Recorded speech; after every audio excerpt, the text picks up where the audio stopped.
നമസ്കാരം, മലയാളി വാർത്തയിലേക്ക് സ്വാഗതം.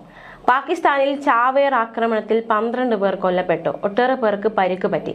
ഇസ്ലാമാബാദിലെ കോടതിക്ക് മുന്നിലാണ് ചൊവ്വാഴ്ച ഉച്ചയോടെ സ്ഫോടനമുണ്ടായത്. കോടതിയിൽ വിചാരണയ്ക്കായി എത്തിയവർക്കായിരുന്നു പരിക്കേറ്റത്. ഒരു വാഹനത്തിനുള്ളിൽ ഗ്യാസ് സിലിണ്ടർ പൊട്ടിത്തെറിക്കുകയായിരുന്നുവെന്നാണ് പാക് മാധ്യമങ്ങളടക്കം റിപ്പോർട്ട് ചെയ്തത്. ചാവേർ ആക്രമണമാണ് നടന്നതെന്ന് പാകിസ്ഥാൻ പ്രസിഡന്റ് ആസിഫ് അലി സർദാരി പറഞ്ഞു. പാകിസ്ഥാൻ യുദ്ധ സാഹചര്യത്തിലാണെന്നും ഈ സാഹചര്യത്തിൽ അഫ്ഗാനിസ്ഥാനുമായുള്ള ചർച്ചയിൽ ശുഭകരമായ തീരുമാനമുണ്ടാകുമെന്ന് പ്രതീക്ഷിക്കുന്നത് നിഷ്ഫലമായിരിക്കുമെന്നും പാക് പ്രതിരോധ മന്ത്രി ഖ്വാജ ആസിഫിന്റെ പ്രതികരണം. ഡൽഹിയിൽ സ്ഫോടനമുണ്ടായതിന്റെ പിറ്റേന്നായിരുന്നു പാകിസ്ഥാനിലും സമാന രീതിയിലുള്ള ചാവേർ ആക്രമണം ഉണ്ടായത്. എന്തായാലും ഇസ്ലാമാബാദ് കാർ ബോംബ് സ്ഫോടനത്തിന് പിന്നിൽ ഇന്ത്യയാണെന്ന പാക് പ്രധാനമന്ത്രിയുടെ ആരോപണം ഇന്ത്യ തള്ളിയിരിക്കുകയാണ്. ഷഹബാസ് ഷെരീഫ് നടത്തിയ ആരോപണം അടിസ്ഥാനരഹിതമാണെന്ന് വിദേശകാര്യ മന്ത്രാലയം അറിയിച്ചു. സ്വന്തം പൗരന്മാരെ തെറ്റിദ്ധരിപ്പിക്കാനുള്ള പതിവ് തന്ത്രമാണിതെന്നും അന്താരാഷ്ട്ര സമൂഹത്തിന് യാഥാർത്ഥ്യം അറിയാമെന്നും ശ്രദ്ധ മാറ്റാനുള്ള പാക് തന്ത്രങ്ങളിൽ ലോകരാജ്യങ്ങൾ വീഴില്ലെന്നും വിദേശകാര്യ മന്ത്രാലയം വ്യക്തമാക്കി. പാകിസ്ഥാനിൽ നടന്ന ഇരട്ട സ്ഫോടനങ്ങൾക്ക് പിന്നിൽ ഇന്ത്യയാണെന്നായിരുന്നു പാകിസ്ഥാൻ പ്രധാനമന്ത്രി ഷഹബാസ് ഷെരീഫിന്റെ ആരോപണം.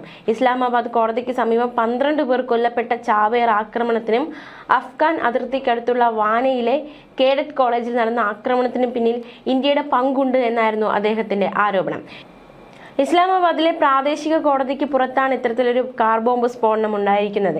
കോടതിക്ക് പുറത്ത് നിർത്തിയിട്ടിരുന്ന നിരവധി വാഹനങ്ങൾക്ക് കേടുപാടുകൾ പറ്റി. പരിക്കേറ്റവരിൽ പകുതിയിലധികവും കോടതിയിൽ വാദം കേൾക്കാൻ എത്തിയവരായിരുന്നു. എന്തായാലും ഇസ്ലാമാബാദിൽ ചാവേർ സ്ഫോടനം ഉണ്ടായതിനു പിന്നാലെ കറാച്ചി ഓഹരി വിപണി വലിയ തകർച്ച നേരിട്ടിരിക്കുകയാണ്. ഇസ്ലാമാബാദിൽ ജില്ലാ കോടതിക്ക് പുറത്ത് നടന്ന ചാവേർ സ്ഫോടനത്തിൽ 12 പേരോളമാണ് മരിച്ചത്. 27ഓളം പേർക്ക് പരിക്കേൽക്കുന്ന സാഹചര്യമുണ്ടായി. കോടതിയിൽ കയറി ആക്രമണം നടത്താനെത്തിയ അജ്ഞാതൻ അതിന് കഴിയാതെ വന്നതോടെ പുറത്തുണ്ടായിരുന്ന പോലീസ് വാഹനത്തിൽ സ്ഫോടനം നടത്തുകയായിരുന്നു എന്നാണ് മനസ്സിലാക്കാൻ സാധിക്കുന്നത്. പാക് താലിബാനാണ്, അതായത് തെഹ്രീക്ക് താലിബാൻ പാകിസ്ഥാനാണ് സ്ഫോടനത്തിന് പിന്നിലെന്നാണ് പ്രാഥമിക നിഗമനം. പക്ഷേ പാക് പ്രധാനമന്ത്രി ഷഹബാസ് ഷെരീഫ് ഇന്ത്യയെ കുറ്റപ്പെടുത്തുക എന്ന ശ്രമമാണ് നടത്തിയിരിക്കുന്നത്. ആരോപണം അടിസ്ഥാനരഹിതമാണെന്ന് ഇന്ത്യയും പ്രതികരണം നടത്തിയിരിക്കുകയാണ്. പാകിസ്ഥാൻ സ്റ്റോക്ക് എക്സ്ചേഞ്ചിലെ മുഖ്യ സൂചികയായ കറാച്ചി ഇൻഡെക്സ് 100 ചാവേർ സ്ഫോടനത്തിന് പിന്നാലെ കൂപ്പുകുത്തുകയുണ്ടായി. 3600 പോയിന്റ് വീഴ്ചയാണ് നേരിട്ടത്. സമീപകാലത്തെ ഏറ്റവും വലിയ തകർച്ച. ന്യൂഡൽഹിയിൽ സ്ഫോടനം ഉണ്ടായതിനു പിന്നാലെ ഇസ്ലാമാബാദിലും ആക്രമണം നടന്നത് സുരക്ഷാ ഭീതിയും സംഘർഷ ഭീതിയും വിതച്ചു. നിക്ഷേപരെ വിറ്റൊഴിയൽ മനോഭാവത്തിലേക്ക് ഇത് നയിക്കുകയും ചെയ്തു. ആഗോള ഓഹരി വിപണികളെ ഉണർവിന്റെ പിൻബലത്തിൽ തിങ്കളാഴ്ച കറാച്ചി ഇൻഡെക്സ് മികച്ച നേട്ടം കൊയ്തിരുന്നു. തൊട്ടു പിന്നാലെയാണ് ഇത് തകർന്നടിഞ്ഞത്. 1945 പോയിന്റായിരുന്നു തിങ്കളാഴ്ചത്തെ നേട്ടം. യുഎസിൽ ഗവൺമെന്റ് ഷട്ട്ഡൌൺ അവസാനിക്കുന്നതും നാസ്ഡാക്ക്, ജാപ്പനീസ് നിക്കൈ തുടങ്ങി വിദേശ ഓഹരി സൂചികളിലുണ്ടായ നേട്ടവുമായിരുന്നു ഇതിനു പിന്നിലെ മുഖ്യ കാരണം. അതേസമയം പാകിസ്ഥാനിൽ ഭരണഘടനാ ഭേദഗതി ബിൽ പാസാക്കാനുള്ള ഭരണപക്ഷത്തിന്റെ നീക്കവും ഓഹരികളെ നഷ്ടത്തിലേക്ക് നയിച്ചിരിക്കുകയാണ്. ഇസ്ലാമാബാദിൽ പുതിയ ഭരണഘടനാ കോടതി സ്ഥാപിക്കുക, പ്രസിഡന്റിനും ഗവർണർമാർക്കുമെതിരെ ക്രിമിനൽ കേസ് നടപടികൾ റദ്ദാക്കുക, പാക് സൈനിക മേധാവിയുടെ നിയമനം തുടങ്ങിയ വിഷയങ്ങളിൽ സർക്കാരിനും പ്രധാനമന്ത്രിക്ക് വ്യക്തിപരമായും കൂടുതൽ അധികാരങ്ങൾ നൽകുന്ന ബില്ലാണിത്. എതിർപ്പുമായി രംഗത്തെത്തിയത് പാകിസ്ഥാനിൽ രാഷ്ട്രീയ പ്രതിസന്ധിയിലേക്ക് നയിക്കുകയുണ്ടായി. ഡൽഹിയിൽ സ്ഫോടനമുണ്ടായതിന്റെ പിറ്റേന്ന് പക്ഷേ ഇന്ത്യൻ ഓഹരികൾ കനത്ത ചാഞ്ചാട്ടം നേരിട്ടു. എങ്കിലും വ്യാപാരാന്ത്യത്തിൽ നേട്ടം രേഖപ്പെടുത്താൻ സെൻസെക്സിനും നിഫ്റ്റിക്കും കഴിഞ്ഞുവെന്നതും ശ്രദ്ധേയം. സെൻസെക്സ് 336 പോയിന്റ് നേട്ടവുമായി 83,871-ലും നിഫ്റ്റി 121 പോയിന്റ് ഉയർന്ന് 25,694-ലുമാണ് വ്യാപാരം പൂർത്തിയാക്കിയത്. യുഎസിൽ ഷട്ട്ഡൌണിന് തിരശ്ശീല വീഴുന്നതാണ് ഇന്ത്യൻ ഓഹരികൾക്ക് പ്രധാന നേട്ടമായി മാറിയത്. കോർപ്പറേറ്റ് കമ്പനികളുടെ ഭേദപ്പെട്ട സെപ്റ്റംബർ പാദ പ്രവർത്തന ഫലവും തുണച്ചു. പൊതുവെ ഇക്കുറി 2ാം പാദ പ്രവർത്തന ഫലങ്ങൾ പോസിറ്റീവായിരുന്നു എന്നതും വിപണിക്ക് കരുത്തായി മാറിയിരിക്കുകയാണ്. ഇന്ത്യയുടെ ഉടൻ പുറത്തുവരുന്ന റീറ്റെയിൽ ഹോൾസെയിൽ പണപ്പെരുപ്പ കണക്കിലേക്ക് ഇപ്പോൾ നിക്ഷേപകരുടെ പ്രധാന ശ്രദ്ധ പോകുന്നുണ്ട്. അതേസമയം ഇന്ത്യയിലേക്ക് വരുന്ന ചെങ്കോട്ട സ്ഫോടനം, അതിൽ സൈന്യം ഉപയോഗിക്കുന്ന തരം രാസവസ്തുക്കൾ ഉപയോഗിച്ചിട്ടുണ്ടോ എന്ന സംശയം ശക്തമാണ്. അമോണിയം നൈട്രേറ്റിന്റെ സാന്നിധ്യം സ്ഥലത്ത് നിന്ന് കണ്ടെത്തിയിരിക്കുകയാണ്. പക്ഷേ മറ്റു പദാർത്ഥങ്ങൾ ഉപയോഗിച്ചിട്ടുണ്ടോ എന്നതടക്കമുള്ള കാര്യങ്ങൾ പരിശോധന കഴിഞ്ഞ് മാത്രമേ വ്യക്തമാവുകയുള്ളൂ. സ്ഫോടനം നടത്തിയ ഉമർ 11 മണിക്കൂർ ദില്ലിയിലുണ്ടായിരുന്നു. കൊണാട്ട് പ്ലേസിലും ഇയാൾ പോയെന്നാണ് പോലീസ് വൃത്തങ്ങൾ പറയുന്നത്.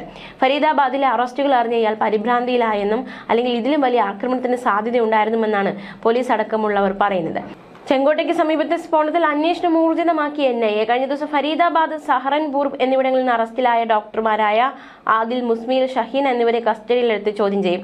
ആക്രമണത്തിൽ പാക് ഭീകര സംഘടനയായ ജെയ്ഷെ മുഹമ്മദിന്റെ പങ്ക് സംശയിക്കുന്നുണ്ട്, പക്ഷെ ഇതുവരെ സ്ഥിരീകരിക്കാൻ സാധിച്ചിട്ടില്ല. കശ്മീരിലെ പുൽവാമ സ്വദേശി ഡോക്ടർ ഉമർ മുഹമ്മദ് നടത്തിയത് ചാവേർ ആക്രമണമായിരുന്നില്ലെന്നാണ് പ്രാഥമിക നിഗമനം. ചാവേറിന്റെ രീതിയിലായിരുന്നില്ല ആക്രമണം. റെയ്ഡിൽ സ്ഫോടക വസ്തുക്കൾ കണ്ടെടുത്തത് പ്രതിയെ പരിഭ്രാന്തനാക്കി. നിർമ്മാണം പൂർത്തിയാകാത്ത ബോംബ് അസമയത്ത് പൊട്ടിത്തെറിക്കുകയായിരുന്നുവെന്നും ഉന്നത വൃത്തങ്ങളെ ഉദ്ധരിച്ച് വാർത്താ ഏജൻസികൾ റിപ്പോർട്ട് ചെയ്തു. കാറ് ഒരു ലക്ഷ്യത്തിലേക്ക് കുതിക്കുകയോ മനഃപൂർവ്വം ഇടിക്കുകയോ ചെയ്തിരുന്നത് ചാവേറിന്റെ രീതിക്ക് വിരുദ്ധമാണെന്നും വാർത്താ ഏജൻസികൾ റിപ്പോർട്ട് ചെയ്തു. ദില്ലിയിലെ ചെങ്കോട്ടയിൽ നടന്ന സ്ഫോടനം ആസൂത്രിത ആക്രമണമല്ലെന്നാണ് ഉന്നത വൃത്തങ്ങൾ അറിയിച്ചത്. പരിഭ്രാന്തിയിൽ നടന്ന സ്ഫോടനമാണെന്നാണ് ഉന്നത വൃത്തങ്ങളെ ഉദ്ധരിച്ച് വാർത്താ ഏജൻസി റിപ്പോർട്ട് ചെയ്തത്. ബോംബ് അസമയത്ത് പൊട്ടിത്തെറിക്കുകയായിരുന്നു. ഇതിന് ചാവേർ ആക്രമണത്തിന്റെ സ്വഭാവമില്ല എന്നാണ് അന്വേഷണ ഉദ്യോഗസ്ഥർ നൽകുന്ന വിവരം. ബോംബിന്റെ നിർമ്മാണം പൂർണ്ണമായും കഴിഞ്ഞിരുന്നില്ല, അതിനാൽ സ്ഫോടനത്തിന്റെ തീവ്രത കുറഞ്ഞു എന്നാണ് നിഗമനം. സ്ഫോടനത്തിൽ ഗർത്തം രൂപപ്പെടാറുന്നത് ഇതേ കാരണമാണെന്നുമാണ് കിട്ടുന്ന വിവരങ്ങൾ. ഇരുമ്പ് ചീളുകളോ പ്രൊജക്ടൈലുകളോ കണ്ടെത്താൻ സാധിച്ചിട്ടില്ല. സ്ഫോടന സമയത്തും വാഹനം നീങ്ങിക്കൊണ്ടിരിക്കുകയായിരുന്നു. സ്ഫോടനം ചാവേർ ആക്രമണമല്ലെന്ന് പറയുന്നതിലെ പ്രധാന കാരണം ഇതാണ്. ചാവേർ ആക്രമണമായിരുന്നെങ്കിൽ ഈ വാഹനം ഒരു പ്രത്യേക ലക്ഷ്യത്തിലേക്ക് അതിവേഗത്തിൽ നീങ്ങുകയോ അല്ലെങ്കിൽ ഇടിച്ചു കയറുകയോ ചെയ്യേണ്ടതാണ്. എന്നാൽ ഈ സംഭവത്തിൽ അങ്ങനെ ഉണ്ടായില്ല. കൂടാതെ കനത്ത നാശനഷ്ടങ്ങൾ വരുത്താൻ IED സജ്ജമായിരുന്നില്ല. സ്ഫോടനം നടക്കുന്നതിന് മുൻപ് തന്നെ സംസ്ഥാനത്തെ വിവിധ ഇടങ്ങളിൽ പരിശോധന നടന്നിരുന്നു. റെയ്ഡിൽ സ്ഫോടക വസ്തുക്കൾ കണ്ടെടുത്തത് പ്രതിയെ പരിഭ്രാന്തനാക്കി. ഇതാണ് വേഗത്തിലുള്ള ഒരു ആക്രമണത്തിലേക്ക് വഴിവെച്ചതെന്നാണ് വിവരം. ഒപ്പം പ്രതി ചാവേറിന്റെ രീതി പിന്തുടർന്നില്ല എന്നതും റിപ്പോർട്ടുകൾ പുറത്തുവരുന്നുണ്ട്. ന്യൂസ് ഡെസ്ക് മലയാളി വാർത്ത.